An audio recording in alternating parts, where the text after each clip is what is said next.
Coming up on the Daily, he's the Mayor of Greater Manchester, who some predict could take over from Sir Keir Starmer. But does Andy Burnham really want to be Prime Minister? Hi everyone, Neil Patterson back with the Sky News Daily, and as party conference season is now fully underway, we thought we'd start the week with a little bit of politics. Actually, quite a lot of politics in fact, and it all starts with the problems that the Prime Minister is currently experiencing. Had I known then what I know now, I'd have never appointed him. Yeah, you can't have failed to notice that Sir Keir Starmer is under a wee bit of pressure right now. First, there was Angela Rayner, who he sacked 2 days after declaring confidence in her. Then he binned Peter Mandelson, our ambassador in Washington, as Donald Trump prepares to come here for a state visit. Questions still flying thick and fast about how much the PM knew and when. Throw in poll ratings that would make a panto villain blush, and little wonder that the knives are out. But who's actually wielding them? It's really important at this point that we get the culture inside Parliament and inside the wider party right. It's too factional and it needs to be more pluralistic, more inclusive. One name that keeps getting mentioned is Andy Burnham, formerly a Cabinet Minister in the last Labour government, now Mayor of Greater Manchester. Although, thanks to his popularity and easy charm, some are referring to him as the King of the North. He's been openly critical of the PM. Meanwhile, his allies have set up a campaign group, Mainstream, which could very well start making moves to prepare the way for a change in leadership. Labour's party conference is less than a fortnight away, with Andy Burnham due to speak. Liverpool may well run out of popcorn. Well, let's head north and find out what on earth is going on. Rob Ford is Professor of Political Science at the University of Manchester and Senior Fellow at UK in a Changing Europe. Rob, look, I'm not being daft, am I? Andy Burnham is on manoeuvres, or at the very least, he doesn't mind people thinking that he's on manoeuvres. It's no accident, really. Even if Andy Burnham said nothing at all about the state of the Labour leadership, the fact that polling shows he's the most popular Labour figure in the country would ensure that that conversation would come to him. But he's done absolutely nothing to throw cold water on the idea that he could potentially throw his hat into the ring at some point.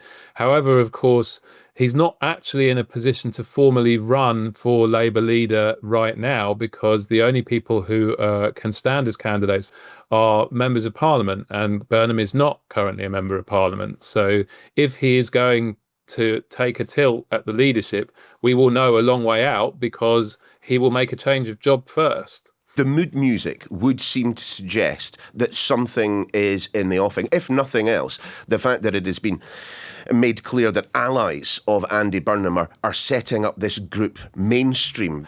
Rob, what do we know about Mainstream? Do we know what they stand for, what they're calling for, who's behind it?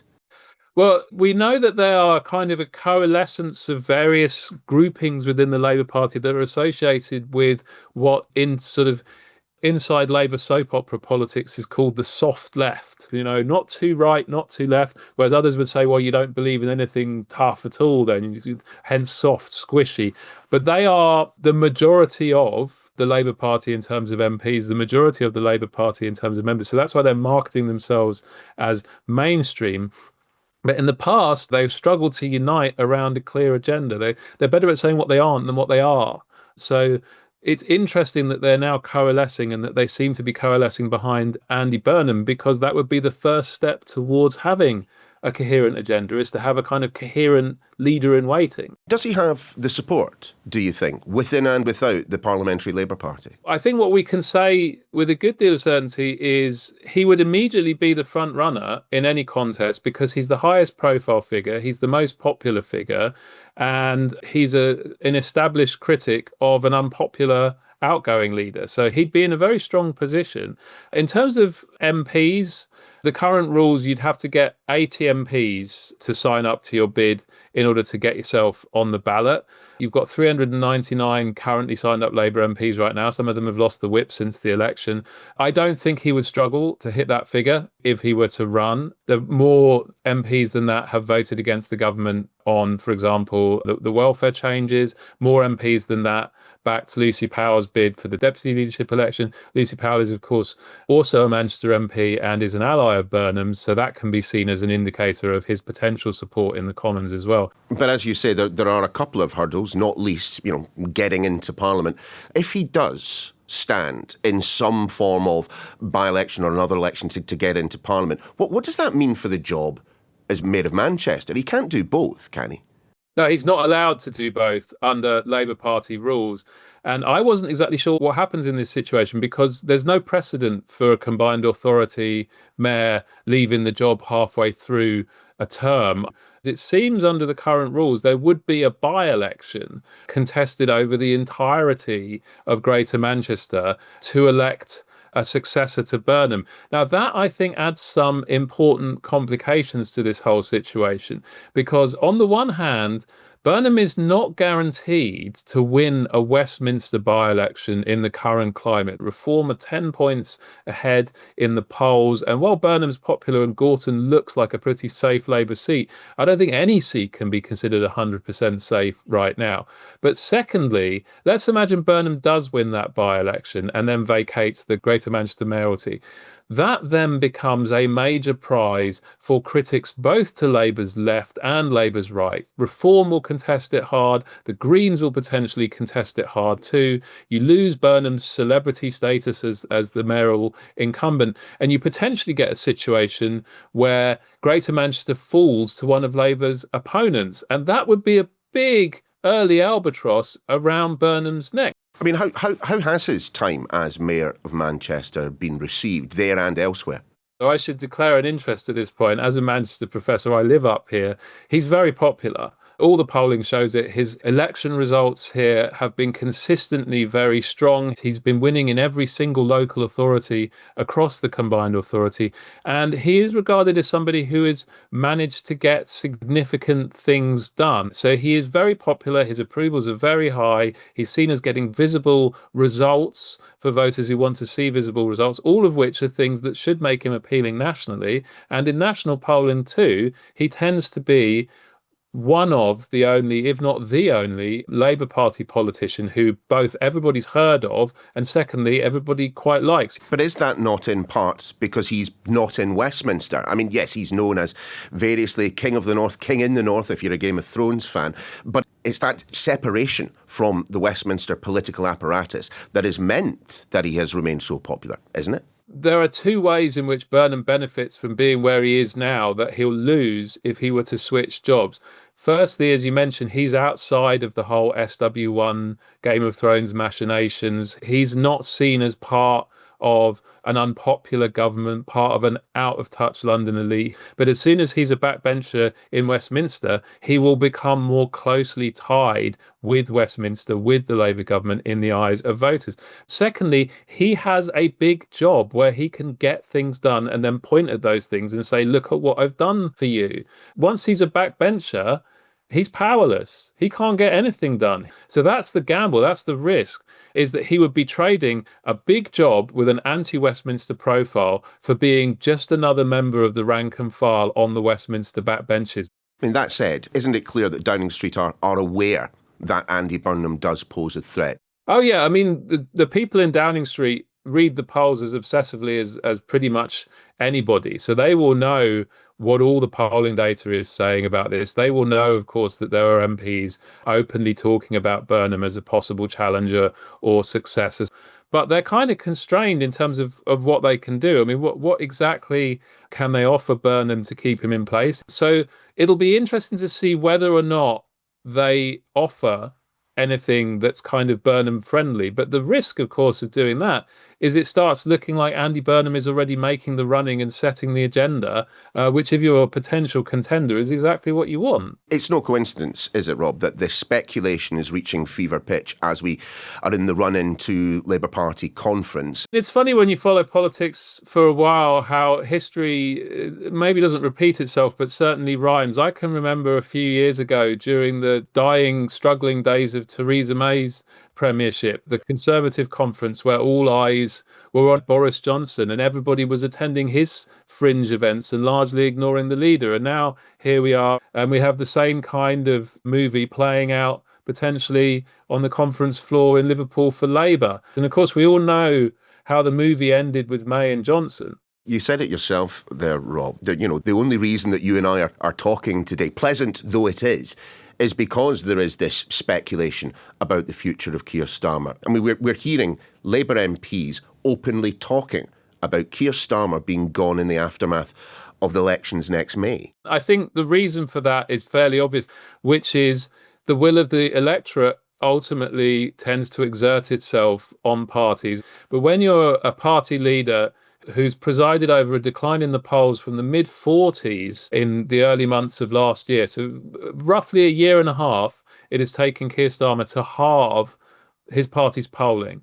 His personal ratings are now as bad as Jeremy Corbyn's were in his worst polling, as Rishi Sunak's were just before he lost the election last year, as Boris Johnson's were before he faced his challenge for the leadership a few years ago. So you have a leader who's unpopular, who's presiding over a massive polling deficit, and most Labour MPs can point to a series of what they regard as significant blunders, missteps, policy own goals that they trace back to Starmer. So he can't even say he's a victim of circumstance. The unpopularity of the Labour Party seems to be down to things that Downing Street itself are doing that Labour MPs regard as a mistake. But it is nonetheless remarkable that only 14 or 15 months after winning a Commons landslide, we are talking about the end of this Prime Minister's time in Downing Street. I don't think anybody on the 5th of July 2024 would have predicted such a rapid decline and fall. Is it necessarily fatal for Keir Starmer? I mean, already there is speculation that there could be some bloodletting in the Downing Street operation, and Morgan McSweeney, Chief of Staff, is a name that keeps getting mentioned, but I just don't know if that is enough of a sacrifice. Well, leaders are hard to dislodge in Labour. The Conservatives, both by inclination and institutionally, are quite regicidal, as we saw in the last Parliament. But it's harder in Labour. It's harder to challenge. You can only challenge once a year, right before party conference, and you need to have 80 MPs backing you in order to challenge.